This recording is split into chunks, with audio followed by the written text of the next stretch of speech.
In Giles versus Sheridan, we'll see whether a tenant in common who paid more than her share for a property can seek reimbursement from the other co-tenants. In October of 1962, Helen and John Sheridan, a married couple, along with Minnie Giles, received a deed for a property as joint tenants. Helen, John, and Minnie agreed to take over an existing mortgage on the property. Minnie initially paid over $12,000 to purchase the property. Later, Minnie and Helen paid off the mortgage. Minnie paid $19,003, and Helen paid only $686. In 1963, Minnie transferred 1/20th of her interest in the property to Harley Giles, subject to Minnie's life estate. Helen died in 1964 but was survived by John and their 3 children.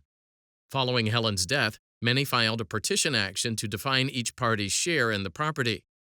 The trial court determined that Minnie had an interest in 19/20ths of a 1/3 interest in the property. The court also found that Minnie's co-tenants owed Minnie $13,135 as reimbursement for Minnie's payment on the mortgage. The trial court also found that Harley had a 1/60th interest subject to Minnie's life estate. John had a 2/3 interest in the property, subject to him paying Minnie the $13,135 lien to compensate Minnie for her mortgage payments. John appealed and argued that Minnie failed to show whether she was a joint tenant or a tenant in common when she brought her partition action.